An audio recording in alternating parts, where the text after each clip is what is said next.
Hello everyone, welcome to my YouTube channel Gyan Safari. जैसा कि आप लोगों को पता है कि प्राइम मिनिस्टर नरेंद्र मोदी ने 20 लाख करोड़ रुपीज़ का एक पैकेज अनाउंस किया था परसों, और उसी के रिगार्डिंग कल फाइनेंस मिनिस्टर ने कुछ बड़े अनाउंसमेंट किए कि ये पैसा कहाँ-कहाँ जाएगा, कितना पैसा कहाँ जाएगा। वो हर सेक्टर के लिए अलग-अलग से अनाउंसमेंट की गई। तो उसमें एक जो सबसे बड़ा अनाउंसमेंट था, वो एमएसएमई सेक्टर के लिए था, जिसको micro, small and medium enterprises बोलते हैं, सूक्ष्म, लघु एवं मध्यम उद्यम बोलते हैं। तो इसकी डेफिनेशन को चेंज कर दिया गया है और जो इन्वेस्टमेंट की लिमिट है, उसको रिवाइज़ कर दी गई है। तो इस वीडियो में हम इसके बारे में डिटेल से जानेंगे, क्यों इसकी डेफिनेशन चेंज की गई, क्यों अचानक इसकी ज़रूरत पड़ी। तो आइए देखते हैं पूरे वीडियो में। तो अगर हम सबसे पहले बात करें, जो एमएसएमई सेक्टर है, इसका हमारे इकोनॉमी में इसका बहुत बड़ा कंट्रीब्यूशन होता है, जीडीपी में इसका बहुत बड़ा कंट्रीब्यूशन होता है। तो इसलिए इसको ध्यान में रखते हुए सरकार ने इस पर बहुत ज़्यादा फोकस किया है। एक आत्मनिर्भर भारत अभियान की शुरुआत की गई है, तो उसको ध्यान में रखते हुए एमएसएमई पर बहुत ज़्यादा जोर दिया गया है। अब हम एमएसएमई की बात अगर करें, तो इसको दो कैटेगरी में डिवाइड किया गया है। एक तो इसके मैन्युफैक्चरिंग एंटरप्राइज होते हैं, और दूसरा जो हमारा होता है वो सर्विस एंटरप्राइज होता है, जो सर्विसेज प्रोवाइड करता है। तो जो मैन्युफैक्चरिंग एंटरप्राइज होते हैं, उसमें क्या होता है कि जो प्लांट एंड मशीनरी में जो इन्वेस्टमेंट किया जाता है, वो मैन्युफैक्चरिंग एंटरप्राइज के अंदर में आता है। और जो जो सर्विसेज होता है, उसमें हम इक्विपमेंट में इन्वेस्टमेंट करते हैं। तो ये दो टाइप के जो एंटरप्राइज होते हैं, मैन्युफैक्चरिंग और सर्विस। अब बात आती है कि इसके डेफिनेशन की। तो जो एमएसएमई एक्ट था 2006 का, उसके अकॉर्डिंग जो एमएसएमई की डेफिनेशन थी वो क्या थी। तो दोनों कैटेगरी को अगर आप देखें अलग अलग, मैन्युफैक्चरिंग और सर्विस को, तो मैन्युफैक्चरिंग के ऐसे तीनों कैटेगरी में, चाहे वो माइक्रो हो, स्मॉल एंटरप्राइज हो और मीडियम एंटरप्राइज हो, वो तीनों कैटेगरी को अगर आप देखें, तो माइक्रो की अगर हम बात करें मैन्युफैक्चरिंग में, तो पहले था कि अगर 25 लाख तक का इन्वेस्टमेंट है, तो उसको माइक्रो में काउंट किया जाता है। और वहीं सर्विसेज की बात करें, तो उसमें 10 लाख रुपीज़ तक का जो इन्वेस्टमेंट होता है, वो माइक्रो के अंदर काउंट किया जाएगा। अगर हम स्मॉल एंटरप्राइज की बात करें, तो मैन्युफैक्चरिंग में वही 25 लाख से लेकर के 5 करोड़ तक का अगर इन्वेस्टमेंट है, उसको स्मॉल एंटरप्राइज में आएगा। और दूसरी जो सर्विसेज की बात करें स्मॉल एंटरप्राइज की, तो उसमें 10 लाख से लेकर के 2 करोड़ तक का इन्वेस्टमेंट था। और अगर हम मीडियम एंटरप्राइज की बात करें, जिसको मध्यम उद्यम बोलते हैं, तो उसमें 5 करोड़ से लेकर के 10 करोड़ का जो इन्वेस्टमेंट होगा, वो मैन्युफैक्चरिंग में जो किया जा रहा है, तो उसको मीडियम में काउंट किया जाता है। और वहीं सर्विसेज की अगर बात करें, तो 2 करोड़ से लेकर के 5 करोड़ का तक का जो इन्वेस्टमेंट है, उसको मीडियम एंटरप्राइज में काउंट किया जाता है। तो जैसा कि मैंने पहले बताया आप लोगों को कि ये पुराना था, ये पुरानी डेफिनेशन थी जो एमएसएमई एक्ट 2006 का था। उसमें ये दिया गया था कि किसको मैन्युफैक्चरिंग, किसको माइक्रो के अंदर डाला जाएगा, किसको स्मॉल और किसको मीडियम एंटरप्राइज के अंदर डाला जाएगा। जैसे कि सरकार के ऊपर एक बहुत बड़ी रिस्पॉन्सिबिलिटी होती है कि कैटेगराइज करना, कौन सी इंडस्ट्री माइक्रो में आती है, कौन सी स्मॉल में आती है, कौन सी मीडियम में आती है। और जैसा कि इसमें हमने लार्ज स्केल इंडस्ट्री के बारे में कोई बात नहीं की है, तो लार्ज स्केल इंडस्ट्री, इससे ऊपर के जो इन्वेस्टमेंट होते हैं, वो लार्ज स्केल इंडस्ट्री में आते हैं। तो उसमें हम इसकी इंक्लूड नहीं किया गया है। एमएसएमई में बस ये 3 होते हैं, माइक्रो, स्मॉल और मीडियम। तो आपके दिमाग में एक चीज़ आ रहा होगा कि जो मैन्युफैक्चरिंग है, उसमें इन्वेस्टमेंट ज़्यादा क्यों होती है, और जो सर्विसेज होती हैं उसमें इन्वेस्टमेंट कम क्यों दिखाया गया है। तो मैन्युफैक्चरिंग में आप प्लांट और मशीनरी में इन्वेस्टमेंट करते हैं। जैसे सपोज करिए आप कोई मैन्युफैक्चरिंग यूनिट लगाने जा रहे हैं, तो उसके लिए आपको पूरा एक प्लांट ले बनाना, मतलब खरीदना पड़ेगा, और कुछ मशीनरी ले आनी पड़ेगी, तो उसमें ज़्यादा पैसे लगते हैं। और जबकि वहीं सर्विसेज की बात करें, तो सर्विसेज में जैसे सपोज करिए कि हम घर पे बैठ करके लैपटॉप से कोई किसी को कोई सर्विस, किसी को पढ़ा रहे हैं या कुछ कर रहे हैं, कोई सर्विस प्रोवाइड कर रहे हैं, तो उसमें बहुत, एक लैपटॉप ही हमको लेना है या कुछ ऐसी चीज़ें लेनी है, छोटे-मोटे इक्विपमेंट लेने हैं, तो उसपे बहुत ज़्यादा खर्चा नहीं आता है। तो इसलिए उसकी जो इन्वेस्टमेंट लिमिट होती है, उसको कम रखी गई है। तो जैसा कि मैंने बताया कि क्योंकि जो एमएसएमई यूनिट है वो बहुत ज़्यादा है, और उसको कैटेगराइज़ करना एक बहुत टफ टास्क होता है सरकार के लिए। क्योंकि एमएसएमई की बात करें, तो इसके अंडर में जो इंडस्ट्री आती है, उसको छूट, बहुत सारी ऐसी छूट प्रोवाइड की जाती है, सरकार बहुत सारे छूट उसमें देती है। तो जो बहुत सारी लार्ज स्केल इंडस्ट्रीज होती हैं, वो अपना, अगर देखें तो वो पैसा, वो भी इन्वेस्टमेंट कम दिखा करके इसी कैटेगरी में आना चाहती हैं, सोचती हैं कि अगर हम इसके अंडर आ जाएंगे तो हमको बहुत सारी छूट हमको भी मिलेगी। तो इसलिए एक सरकार के लिए एक बहुत टफ टास्क था कैसे उसको कैटेगराइज किया जाए। तो सरकार लगातार जो एमएसएमई की डेफिनेशन है, उसको चेंज करने का प्रयास कर रही थी। तो इसको लेकर के 2018 में सरकार ने कुछ अमेंडमेंट करने को सोचा, कुछ प्रयास किए कि जो एमएसएमई का जो क्लासिफिकेशन है, उसकी जो डेफिनेशन है, उसमें कुछ चेंजेस किए जाएँ। तो उसको कैसे, मतलब कि जो अभी तक डेफिनेशन थी, उसको इन्वेस्टमेंट के अकॉर्डिंग किया गया था कि जो मशीनरी और इक्विपमेंट में, मतलब जैसा कि मैंने मैन्युफैक्चरिंग और सर्विसेज की बात की, तो उसमें इन्वेस्टमेंट को लेकर के डिफाइन किया गया था एमएसएमई को। तो सरकार उससे अगर मेन मैं बात करूं तो जीएसटी को लेकर के, जब जीएसटी आया, क्योंकि जीएसटी में क्या होता है, रजिस्ट्रेशन कराना पड़ता है और वो पूरा इंफॉर्मेशन पता चल जाती है कि किस कंपनी ने कितना का उसका एनुअल टर्नओवर, जिसको मैंने बताया कि एनुअल टर्नओवर बेस पे एमएसएमई की डेफिनेशन को सेट करने के लिए सरकार ने प्रयास किया। क्योंकि जब जीएसटी में रजिस्ट्रेशन होता है तो उसमें पूरी डिटेल आ जाएगी कि किसने कितने का सेल किया है। यहाँ पर टर्नओवर की बात करें तो टर्नओवर का मतलब होता है कि एक पूरा टोटल सेल, जो उसका एनुअल सेल हुई है, वो कितने की हुई है, वो पूरी इन्फॉर्मेशन जीएसटी के बाद पता चल जाती है। तो सरकार ने उसको चेंज करने का प्रयास भी किया। तो उसमें एक कैटेगरी जो रखी वो माइक्रो एंटरप्राइज के लिए, कि जो आपके माइक्रो एंटरप्राइज हैं, अगर उसमें टर्नओवर जो है आपका वो 5 करोड़ से ज़्यादा नहीं है, तो उसको माइक्रो एंटरप्राइज की कैटेगरी में रखा गया कि 5 करोड़ से कम जिसका भी टर्नओवर रहेगा वो माइक्रो एंटरप्राइज में आएंगे। और अगर 5 से लेकर के 5 से लेकर के 75 करोड़ के बीच का आपका टर्नओवर है, तो उसको स्मॉल एंटरप्राइज की कैटेगरी में डाला गया। और वहीं फिर मीडियम एंटरप्राइज की बात करें तो उसको 75 करोड़ से लेकर के 250 करोड़, अगर इतने के बीच का जो टर्नओवर है, वो आपका मीडियम एंटरप्राइज के कैटेगरी में डाला गया। तो जैसा कि मैंने बताया कि ये जो पहले का था इन्वेस्टमेंट, जो इसके पहले जो 2018 के पहले था एमएसएमई की डेफिनेशन, वो इन्वेस्टमेंट बेसिस पे थी। उसको चेंज करके सरकार ने एनुअल टर्नओवर के बेस पे लाने का प्रयास किया जीएसटी आने के बाद, लेकिन ये फॉलो नहीं हो पाया, ये अमेंडमेंट हुआ नहीं और इसको रद्द करना पड़ा। ये अमेंडमेंट रद्द हो गया। ध्यान रखिएगा कि इसको फॉलो नहीं किया गया, तो इसको कैंसिल कर दिया गया।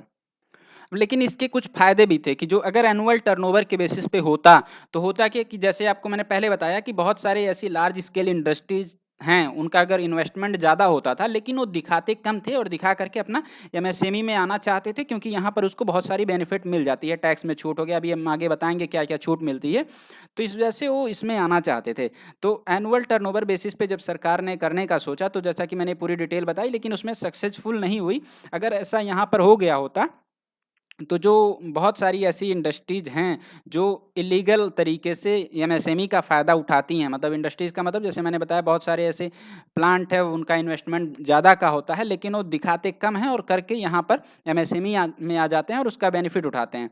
तो ये सक्सेसफुल नहीं हुआ। फिर उसके बाद सरकार लगातार प्रयास कर रही थी, और ये जब कोविड-19 की सिचुएशन चल रही है, ऐसे में कि जो हमारी लोकल इकोनॉमी है, उसमें जो एमएसएमई का सेक्टर का एक बहुत बड़ा रोल होता है, तो हम इसका कैसे फ़ायदा उठाएँ, कैसे इसके थ्रू हम अपने इकोनॉमी को रिवाइव करें।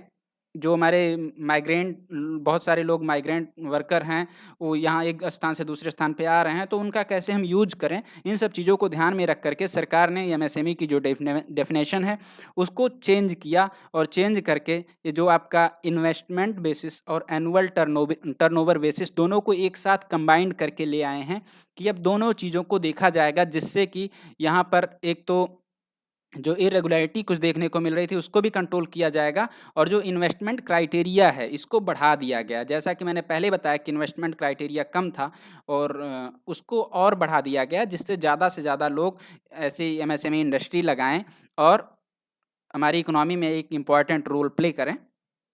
तो आइए देखते हैं कि जो नई जो रिवाइज़ डेफ़िनेशन आई है, वो एमएसएमई की क्या है। तो जैसा कि अब देखिए ऊपर जो है, ये आपका एक्जिस्टिंग एमएसएमई क्लासिफिकेशन था, जो पहले से था, जो मैंने स्टार्टिंग में आपको बताया था कि उसका जो माइक्रो, स्मॉल और मीडियम की क्लासिफिकेशन थी, वो क्या थी। तो और जो रिवाइज्ड है, अभी जो नया वाला है, जो लागू हुआ है, वो कौन-सा है? तो ये नीचे वाला जो है, वो रिवाइज्ड क्लासिफिकेशन है। इसमें अगर हम देखें, तो माइक्रो की हम अगर मैन्युफैक्चरिंग की बात करें, मैन्युफैक्चरिंग और सर्विसेज दोनों को एक साथ कंबाइंड कर दिया गया है। अब दोनों में अगर आप ध्यान देंगे, तो यहाँ पर जो था इन्वेस्टमेंट था, पहले अलग-अलग होता था, मैन्युफैक्चरिंग एंटरप्राइजेज़ अलग थे, सर्विसेज एंटरप्राइजेज़ अलग थे। तो यहाँ पर इन्वेस्टमेंट 25 लाख से कम का था, तो माइक्रो में आता था, और सर्विसेज में वही 10 लाख से कम का था, तो माइक्रो में आता था। ऐसे स्मॉल का था और मीडियम का था। लेकिन अब की जो बात करें, तो यहाँ देखें कंपोजिट क्राइटेरिया लिखा हुआ सीधा-सीधा कि मतलब इन्वेस्टमेंट और एनुअल टर्नओवर को एक साथ कर दिया गया है।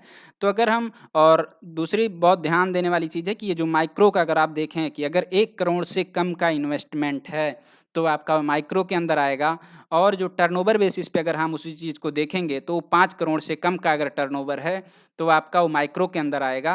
वहीं स्मॉल की अगर बात करें तो अगर 10 करोड़ से कम का इन्वेस्टमेंट है तो स्मॉल में है और 50 टर्नओवर बेसिस पे 50 करोड़ से कम का टर्नओवर है किसी कंपनी का मतलब सेल है, तो उसको स्मॉल में काउंट किया जाएगा। और वहीं मीडियम की कंडीशन को देखें तो 20 करोड़ से कम का इन्वेस्टमेंट है उसको मीडियम में काउंट किया जाएगा।